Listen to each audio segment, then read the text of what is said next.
welcome back to the podcast. Pleased today to be joined by Brian Beebe. Brian, great to have you here.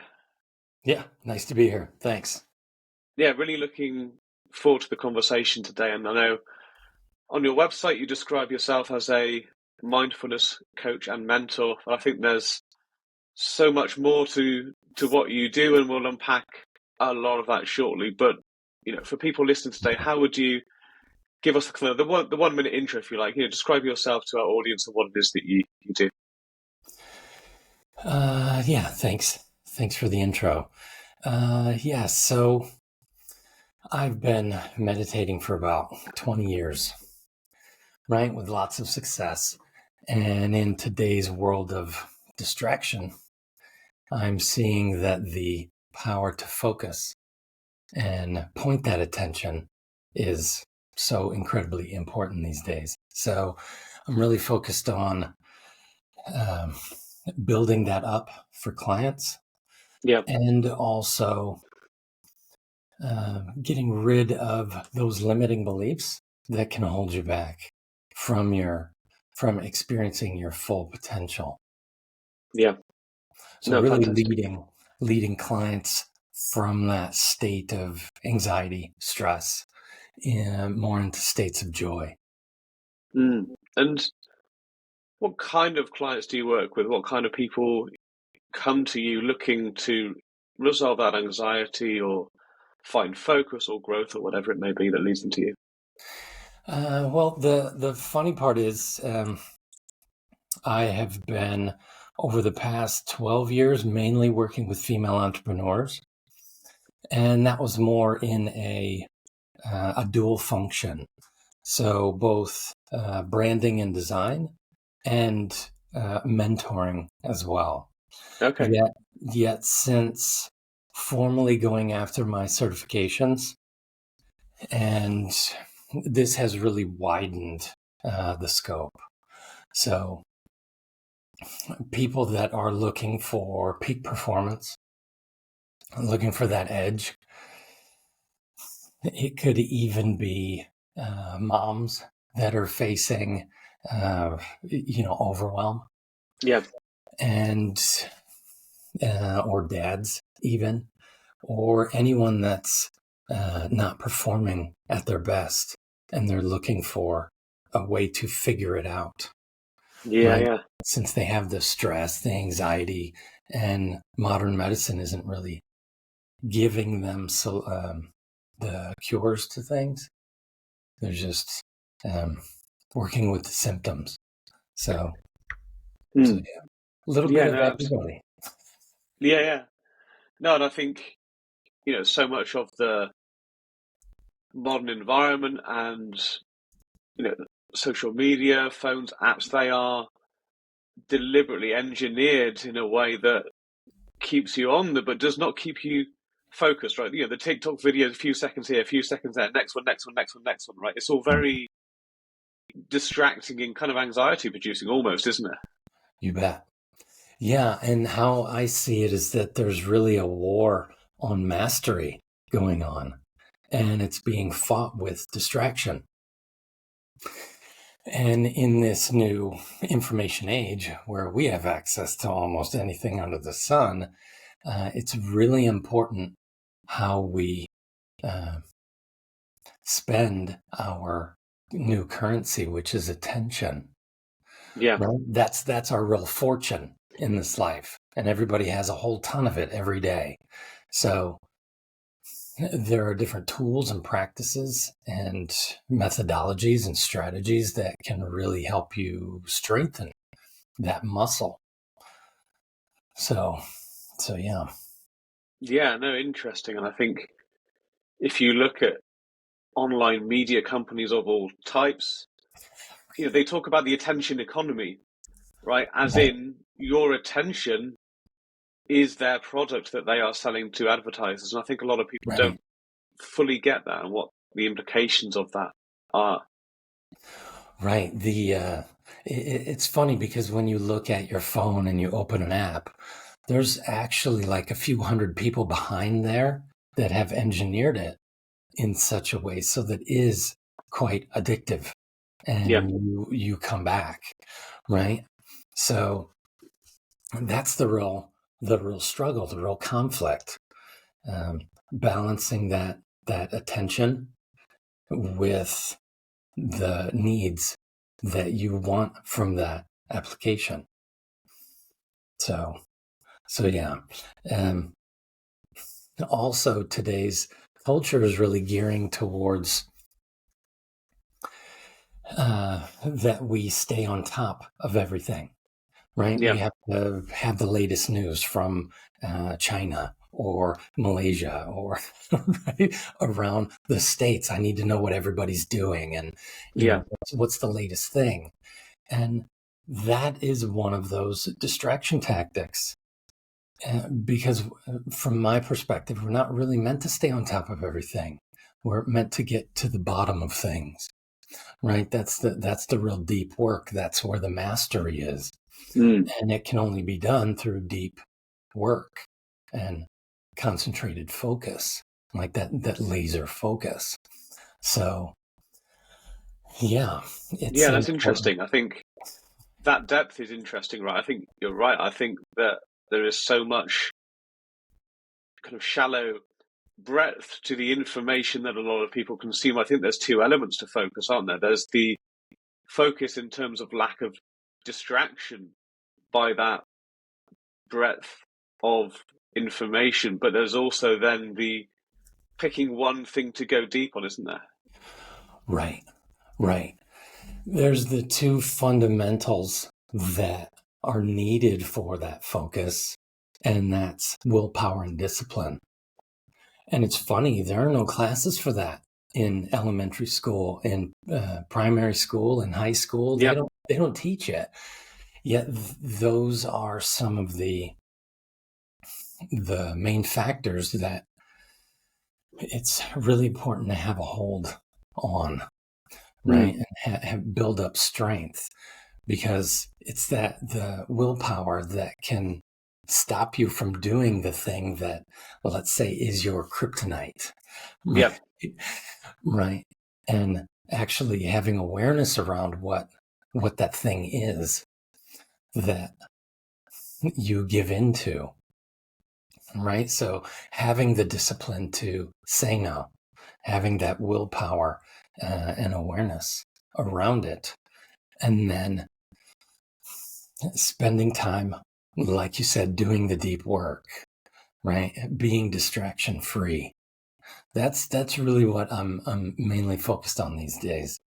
Um, so I've recently, uh, I'm in a testing phase of a first group of one-on-one clients Yeah. uh, with a program that's called the Mental Gym, and so this is all about becoming indistractable, right? Creating that laser focus so you can leave that world of distraction and inattention behind Yeah. in a world that's asking for more of it. Right. Yes, indeed. Right.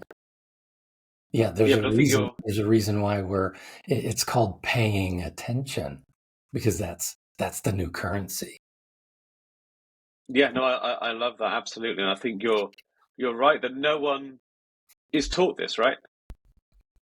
Right. It's not a skill or set of practice or techniques that we are ever taught going through school or whatever it may be, right? The school system is very much engineered, around the whole exam method of assessment and progression. And it is, again, quite an intense process if you think about it, but then you are pushed into that world of work. And I think there's, so many things that can kind of come at you then, and you're not necessarily equipped with those mental tools that you talk about.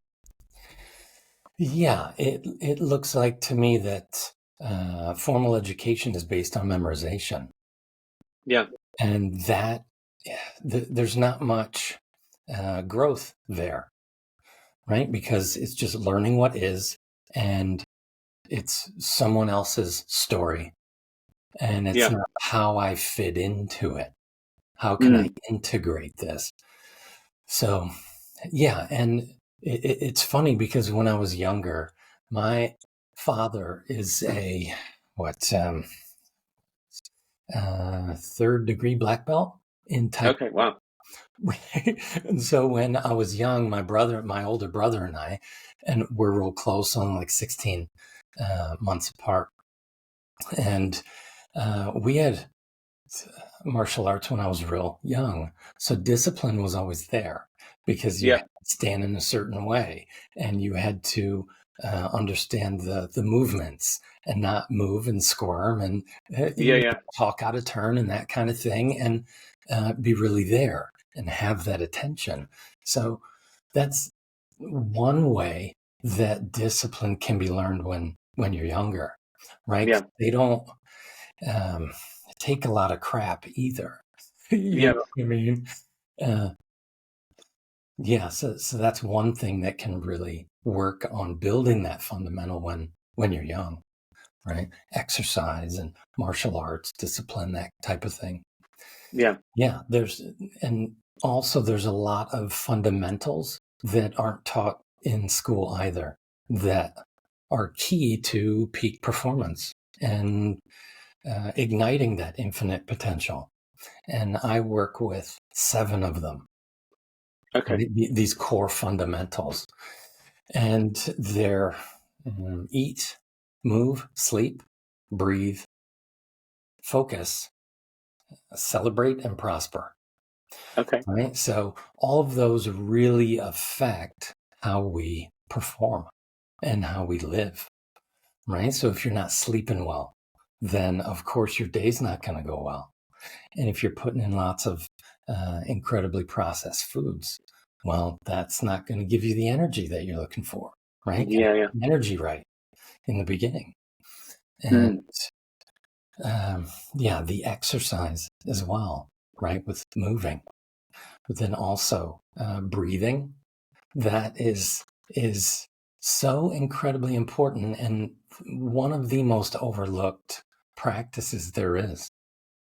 Because with food and water, you can go days and weeks yeah, without. Yeah, with breathing, I think you can go about 2 minutes, yeah, and that's it. So, so yeah, one of the big, um, let's say, valuable takeaways that I could provide right now is just a focus on nose breathing and like never breathing out of your mouth again, ever. wow. Right? The funny little way to remember it is that we're only meant to breathe out of our mouths as much as we eat through our noses. Right? It's Yeah, just like, and why is that? What makes the mouth breathing bad, or the nose breathing good, or both? well, let's see. The nose is designed for breathing, right? And also, it has a filtration system, right? Those are all the nose hairs. Yeah, Right? And so you've got those that catch a lot of the debris that's in the air that the mouth does not have. The mouth is really designed for speaking and eating, yeah, right? Hence all the teeth and the tongue. yeah, But we use it for breathing as well. And what happens is when you breathe out of your mouth, it activates the sympathetic nervous system, which is in charge of fight or flight and flee. And we don't want to be activating that one at all. We're meant to be using the nose for breathing. And when you do that, you turn off the sympathetic and you activate the parasympathetic nervous system. And that's the one that is in charge of calm and peace and just relaxing. Right? yeah, So, uh, yeah, that is one of the fundamental tricks for, let's say, biohacking the system, right? yeah, yeah, The body system. So whenever you're running or whenever you right, find yourself just sitting there with your mouth open, it's like close it. mm, Just just close it, right? Yeah. No, that's interesting. I think, yeah, there's a lot of people kind of, talking about, the power and the importance of the way you breathe. Yet I think that for most people, clearly everybody breathes, right? Or at least most people that are alive, you don't, as you say, you can't go too long without it, right? Right. So, but I think a lot of people don't pay attention to it and don't realize how shallow their breathing can be for, so much of the time, right? Right. Yeah. And also, um, breathing through one of the unmost, let's say, unused and underused muscles in the body is the diaphragm. Mm, So when we breathe, we're not really meant to be moving the chest. We're meant to be moving the belly, right? yeah. In and out. And that is really deep breathing that can calm the nervous system, which is great for alleviating stress and anxiety. And yeah, I've done lots of research and study on breath work. And one of the first books that I read is called Breathe. Right. And this book, I got halfway through and I just put it down and I was like, okay, I'm done. Right? It was enough Yeah. just to know that no, I'm not going to do that ever again. So, yeah. And when I was in the Himalayas for my meditation teacher certification, I spent 3 weeks meditating above the clouds for like 10 hours a day. It was Wow.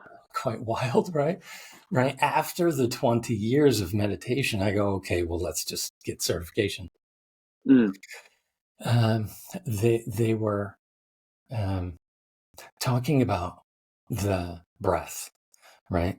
And it only takes about 3 days to reset your system from mouth breathing to nose breathing. So it's a really quick process that just with a simple awareness throughout the day, close my mouth, breathe through my nose, right? Over a 3-day process, then you can create that habit. yeah. Interesting. It's almost like instant manifestation. I mean, it's really fast. So Mm. I highly recommend it.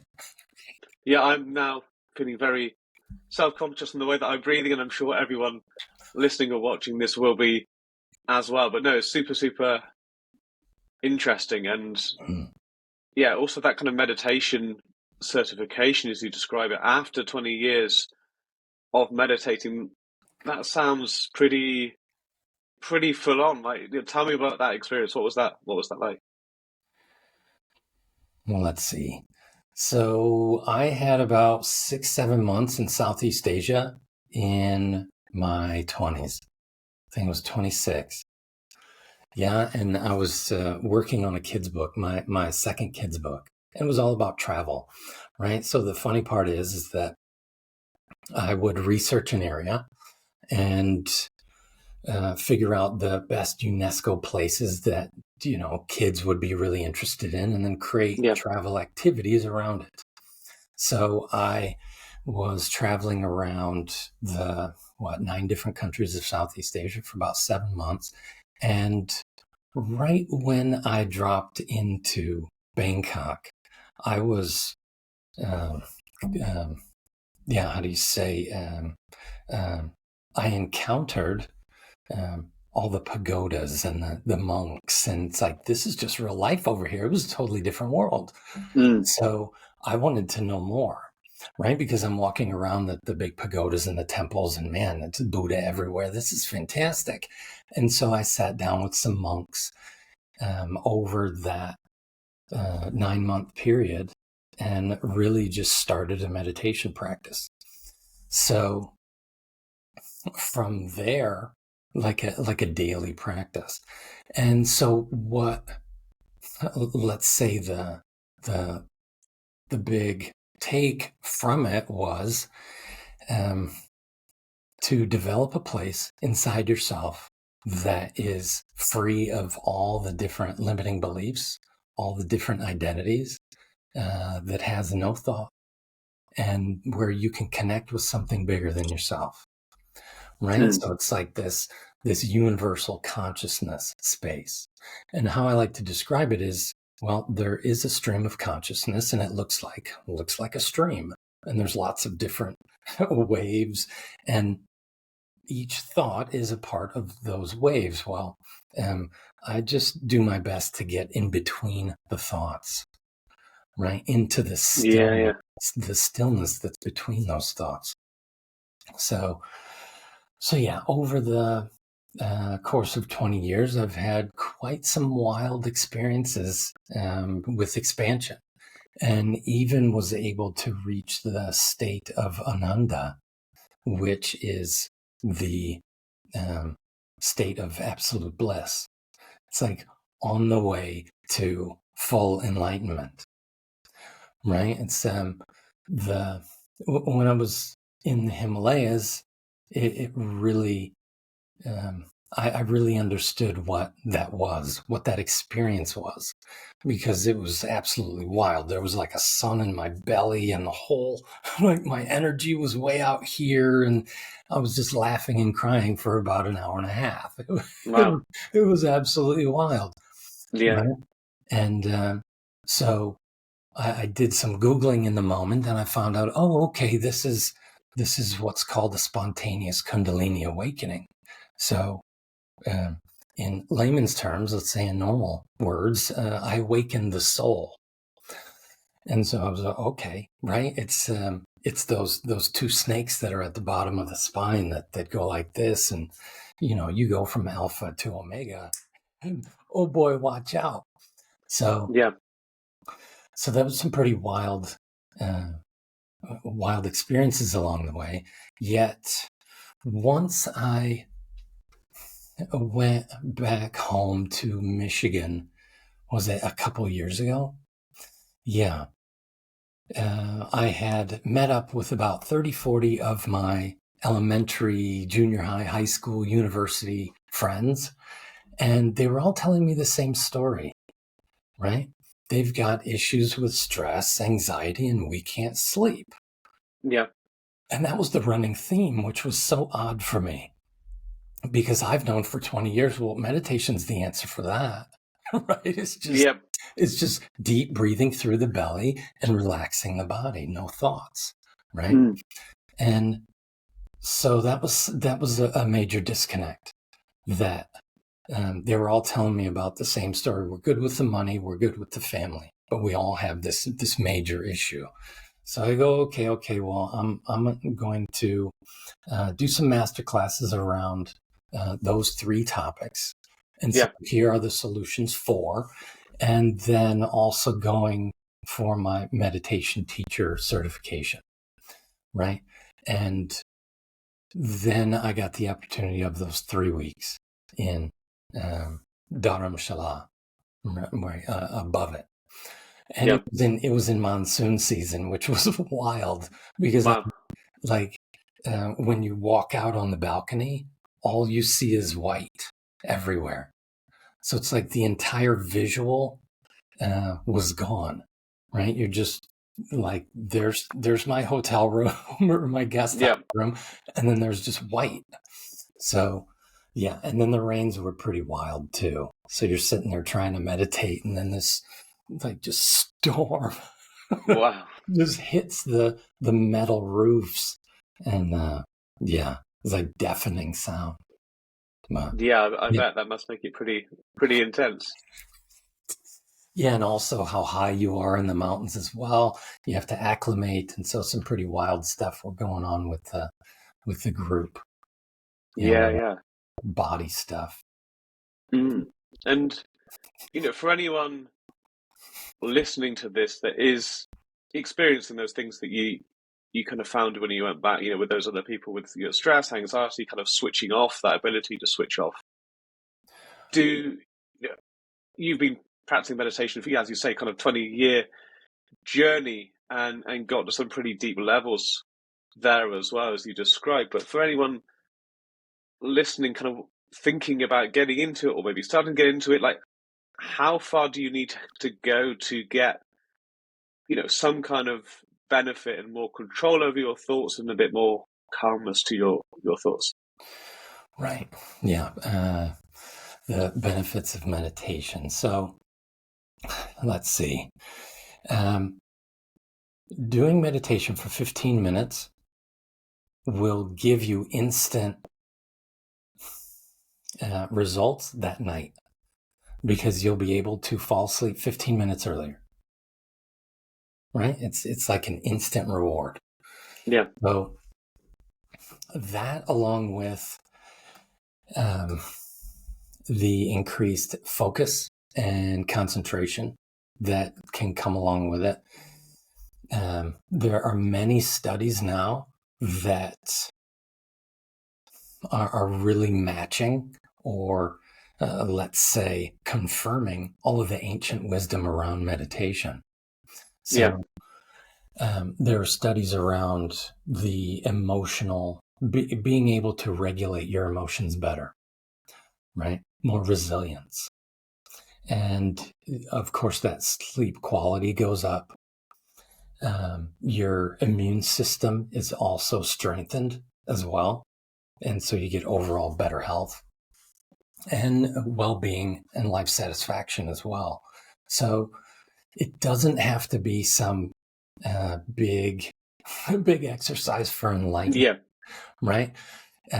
It's just a simple daily practice that you can do for 1 minute, 60 seconds.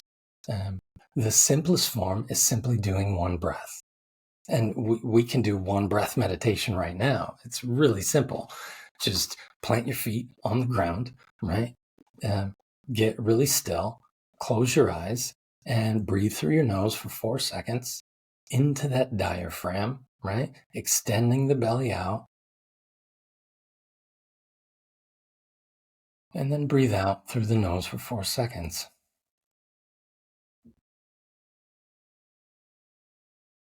And then slowly open your eyes. And that will reactivate the parasympathetic nervous system and turn down any of the sympathetic that's on. So right there, you can start sending your brain different messages about what chemicals it needs to be sending out to the body. So we're turning off adrenaline and cortisol, and we're turning on oxytocin, that serotonin, the dopamine, all those good, happy chemicals that we really want the body with. So, yeah, and it's so simple. And it's in those moments that are the most stressful and full of anxiety that all we have to do is take one breath, right? In between stimulus and response, right? So we make some space, and that's all meditation does. So, and it's like a muscle. So you're not going to be able to be totally ripped, let's say, with a 6-pack abs from doing one sit-up. Yeah. But you can reap the benefits tonight with 15 minutes, right? Yeah. I think this is where your concept of that mental gym, I think, makes a lot of sense, right? Because, as you say, like, we wouldn't expect immediate physical results. So the same thing is true for mental results, right? Right. Yeah. Having a daily practice around some of those core fundamentals is really key, right? So I have a formula that I've developed for both my morning and my evening bookends, right? And these are just practices that I do every day, right? They're like personal algorithms that I run every morning and every evening, because really that's the most control that we have usually from our day, is what we do in the mornings and the evenings, because usually during the day there's some kind of obligation or thing that we have to do, or activities, that kind of thing. So just by setting up habits on autopilot that we do, and we run, we wake up, and having that if then, right, algorithm. So let's say if I wake up, then I meditate,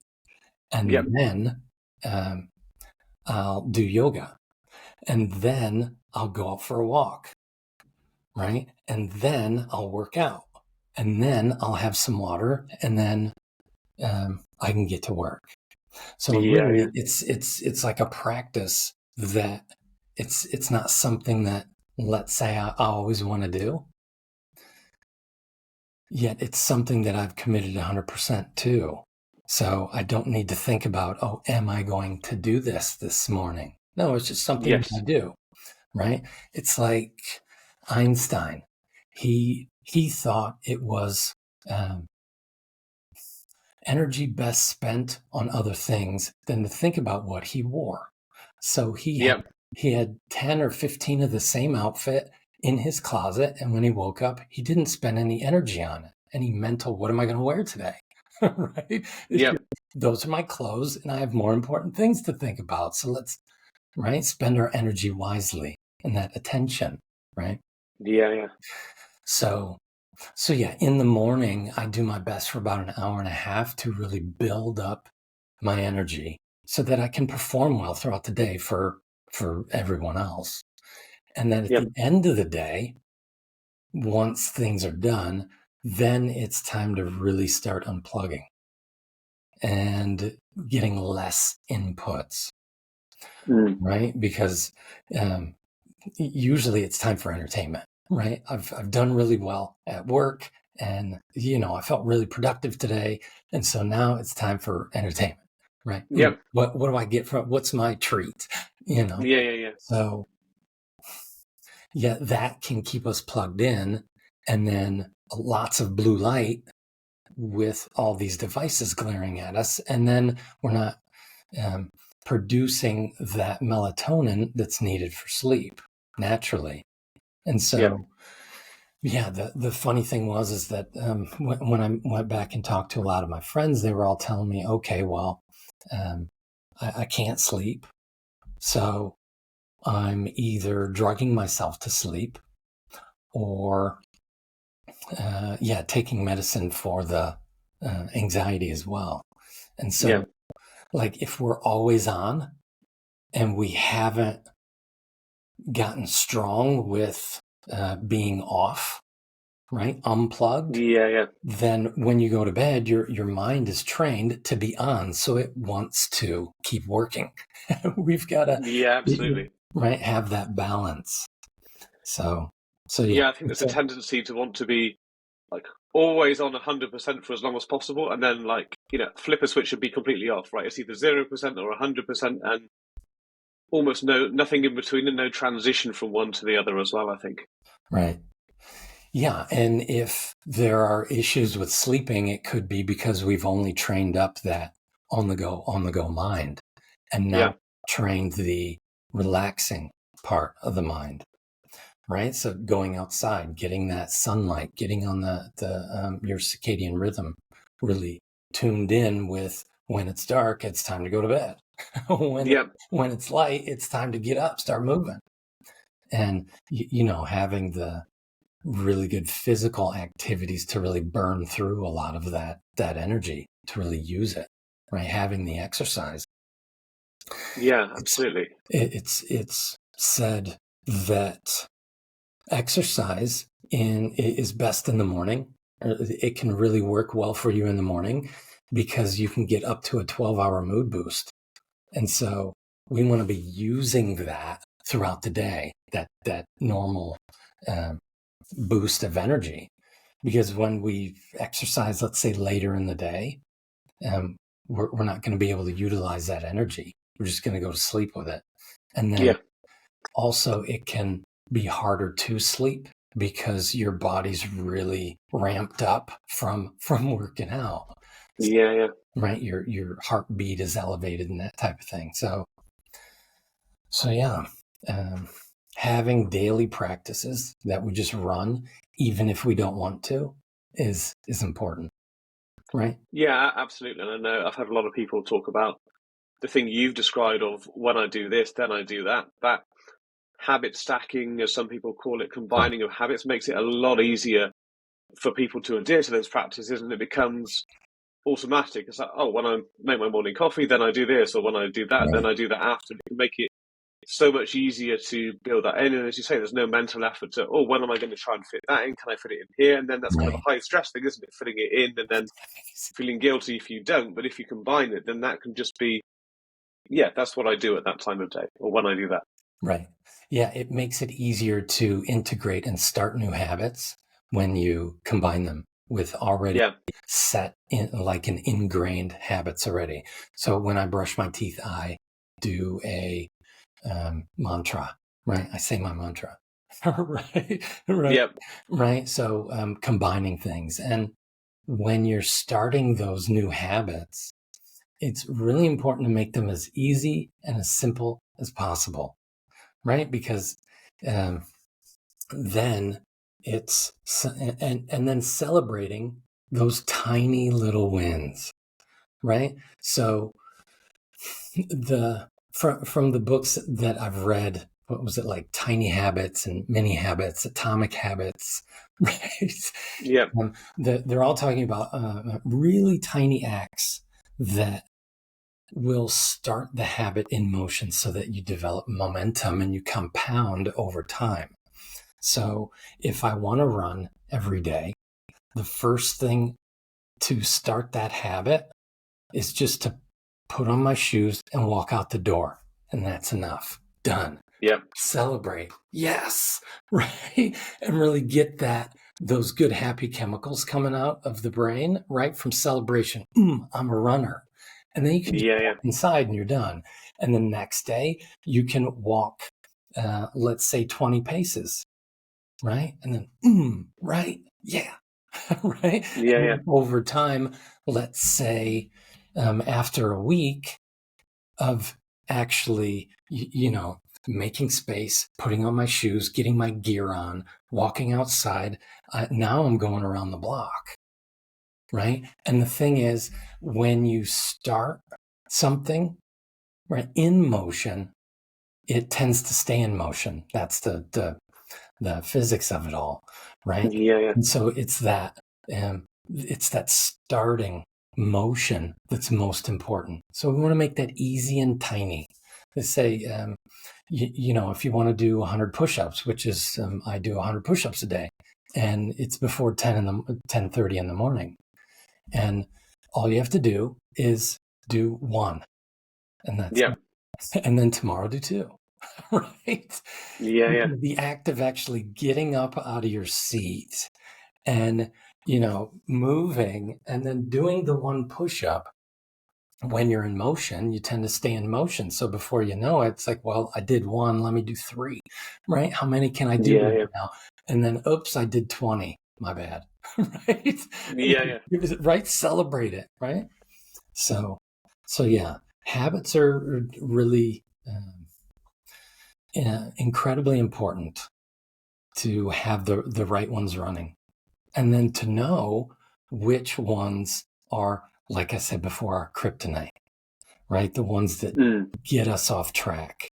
So I really like to define, well, for the clients and myself, what is my keystone habit and what is my kryptonite, right? Yep. So if I was to, let's say, delete, like understand what that kryptonite is and just delete it or even lessen it, my life is going to increase dramatically. So I want to get awareness around that, like a lot, and then make it difficult to do. And like an easy, a new habit, we want to have it easy and simple. And so for the kryptonite, we want to make it hard and difficult to do, right? So, yeah. So do you have an example of that in practice? What does that look like? Right. So for me, I understand that my kryptonite is, how can I say it? Late night TV, right? Yep. And so there is a certain time, and it's like 8:30. It's done. That's it. And when I go past that, it's like, okay, it needs work. I'm going to close it, right? Because the TV shows are built to be addictive as well, with cliffhangers that make you want to binge, right? Yeah, the Netflix starting in next episode in 10, 9, 8. Oh, where's the remote? Oh, it started. I better watch it. Right. So, let's say putting a timer on the computer, or let's say if it is your phone, right? I want to be distraction free. I want to get a deep work session for an hour and a half, no distractions. Then I'll put the phone in airplane mode and put it in a different room. Yep. Right? So I make it difficult for myself, and I have to actually go and break my commitment to this deep work session to go and do something. And usually along the lines of, let's say the thought comes in and I entertain it and I get up and I open the door, I walk out, I find the thing, I pull the drawer, right? I turn it Yeah, on. yeah. Like usually somewhere in there, the commitment is going to kick in. So Yep. I make it difficult. I make it far away, right? So, Yeah, yeah. right, even if the mind wants to, it's like we don't have to give in to that. We don't need to entertain the things that aren't supporting us to develop our mastery, right? Yeah, absolutely. And I think Kryptonites. a lot of that has got to come down to kind of empowering yourself to make more conscious decisions and acting with Right, more intent. Because I think a lot of these systems and tools and devices and apps, everything else, like you say, is very much designed, to be as addictive and be as easy to use as possible, as engaging as possible, and you can completely see why, and that can be a very, very good thing and a useful thing as well. But I think it's acting with intent so that you are consciously deciding why you are engaging, how you are engaging, what you want to achieve, really, and have some direction to that as well, isn't it? right. Yeah, yeah.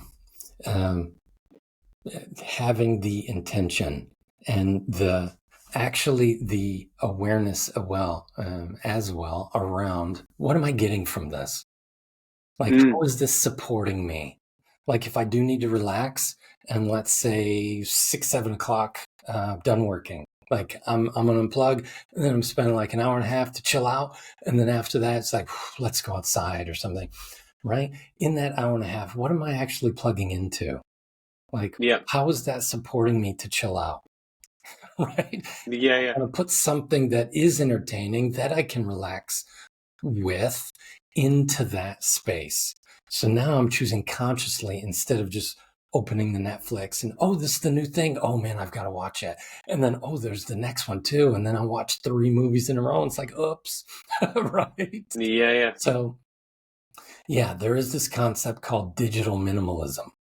And it's really based around the concept that the tools are amazing, yet we're meant to take breaks from deep work and deep love and deep living into technology, not mm. the other way around.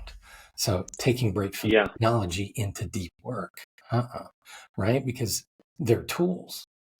Yet yeah, the danger is if we become the tool for technology. And that's what we don't want to get into. And that is the big addiction factor as well, because then we're paying all that attention out. So, absolutely. It comes back to where we started of attention, and whose attention is it? right, Who is in control of your attention? Is it right, you or not? right. Yeah, it's the same with, when I was younger, I did some gaming back and forth. I had the first Atari, and then we had the first Nintendo, and Yeah, my buddies had the Sega. And, we were playing Pong as kids with the right, really dating yeah, yeah, the red button on the joystick. Right, it's very, very long time ago. Yet the games have become so sophisticated now. It's just 3D, and now they're going virtual as well, and it's like full on that the draw to go into those spaces has never been greater. So yeah, our strength and willpower and discipline to use it with intention is needs to match that level, right? yeah. So yeah, No, absolutely. No, it's really, really interesting, and thank you for sharing some of that. I think there's many other things we could talk. I could certainly talk for many hours now, but I think, Yeah, you bet. what we've talked about is a really given us a good insight into like your approach, the way that you work with people, the importance of attention and intent, and as well as some really kind of useful things for people to start looking into in terms of the way they breathe and how they pay attention. So, no, thank you for sharing that. But in terms of what you are working towards now, kind of what is your area of growth next? What does that look like? What are you paying attention to at the moment and intending to move forward with?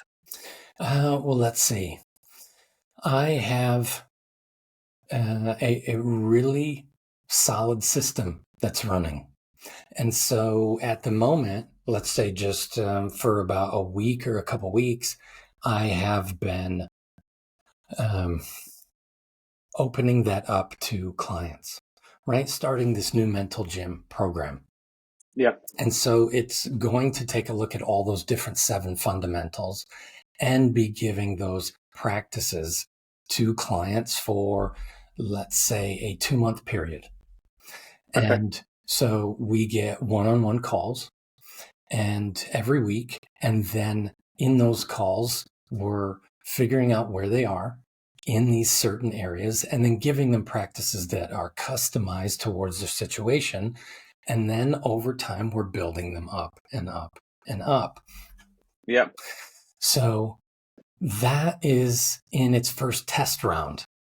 And so I'm running it for the next couple months and with the intention of getting enough great feedback that I can put out a full-on program for the public, right? That could be let's say the mastery program. And that would be a video program that I would teach once and have it available online, like a subscription-based, inexpensive. So the barrier is quite low. Yeah. And then when people move through that course, then we can connect in a community, because that is really the way that I've found over my 20 years of meditation. It's so much easier in a group. Yeah, absolutely. Everything is like different keeping habits, that kind of thing. So building each other up and working with each other through that program, through that process together is incredibly important. And that would be part of that program as well. And then having a once a week group call with the entire group that's available, right? So the program, the community, and the group calls. So they still get access to me, and I get direct access to them. Because what I've found so far in my coaching, let's say my formal coaching practice and the mentoring for the 12 years with the female entrepreneurs, is that there's a lot of similar questions that come up over time. And so by answering it for one, it can really support a ton of different people. So there's more impact and there's more value that can be easily given through answering it. Yeah. So no, absolutely. I'm a firm believer in the power of that. And I think people groups might incorrectly assume that, oh, surely one-to-one is better in a group, but it's the opposite is true, because you hear the questions you haven't yet encountered or asked yourself. So when they do come up for yourself, you've heard these things discussed as well. And like you say, you answer it for one, and you can draw on other people's experience and insight as well. So there's definitely that multiplier that happens in a group of people going through the same journey together, I think. Right. Yeah, exactly.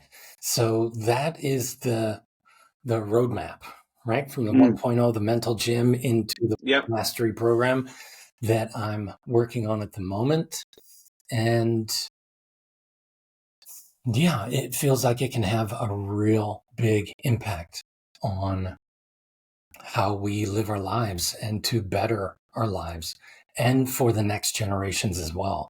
Because these practices are based in the latest science and being confirmed as well by the ancient wisdom from around the planet. So the both of them are finally agreeing openly that Yeah. all of these things really work. And the funny part is that each exercise can be really quite simple and be like, oh, I may know that already. I've Googled that or something. Yeah, yeah. Right? Yet it's the compound effect. Like I have that morning algorithm running in the morning. Yeah, yeah. Like it's not just let's say a 15-minute meditation. It's the compound of, okay, I'm working with the mind, then the body outside in the elements, right? And then taking a cold shower to really wake up, like shock the body, getting those shock Yeah. proteins out, and then putting in like a half a liter of water, just boom, right? Reactivating the body, right? 'Cause we're a lot water. We're made up of a lot of water, so it's important to have refills, Yeah, absolutely. right? No, amazing. It sounds really, really exciting. Yeah, it's definitely an exciting time to be launching something like that. So I certainly wish you all the best. And, look, hopefully we can have another conversation, see how that's going as well. And for anyone listening, I'll make sure we leave links to your website where people can find out more. Yeah, fantastic website. Lots of resources on there for anyone interested in learning more about what we've been talking about today. So thank you very much for sharing your journey and taking the time today. Yeah, you bet. Thanks so much for having me. It's fantastic. It'd be great to have you.